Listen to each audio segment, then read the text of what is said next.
Hello everyone, this is Dr. Yazan Al-Juhani. In this first tutorial, I will be explaining the core concept and the basics of editing my dental charts. So as you can see, this is an example in which we can see tooth number 11, the upper right central incisor. So let's click on the tooth and go to Format and then Selection Pane. What do we see? We see a crown and a root, as you can see here. And basically they are both grouped together to form tooth number 11. So let's try to ungroup it by clicking, right click, group, and then ungroup.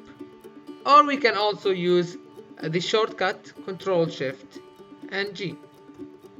Now that I have it like this, I can delete the crown and have a remaining root, or basically I can always hide the crown and we have a remaining root. Another thing to consider is that the crown is placed above the root.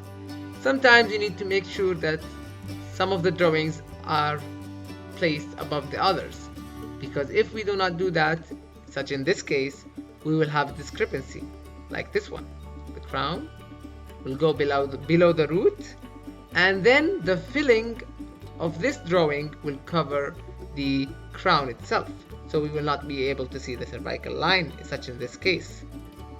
However, if we went here and we changed the shape fill to no fill, we will be able to see the cervical line of this part, which is the crown.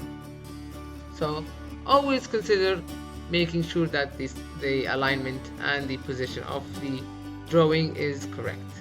So let's go back with Control Z to where we were. Now to group both of these, the root and the crown, it's simple. Just click on both of them by choosing the first one with the left click and then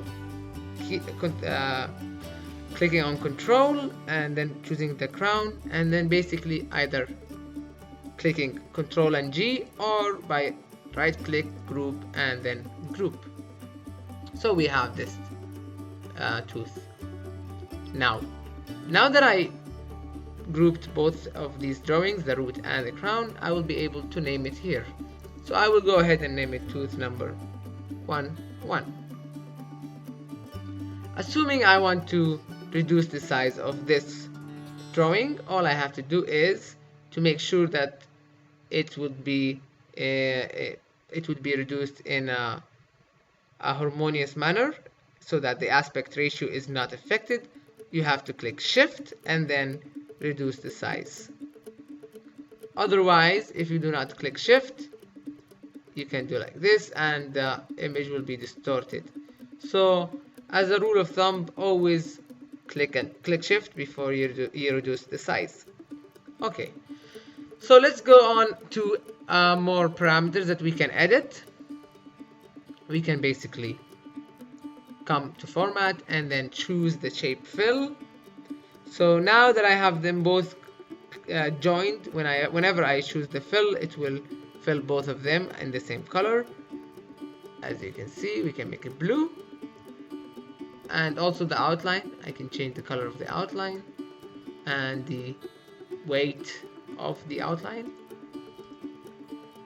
Let's click Control Z and go back to where we were.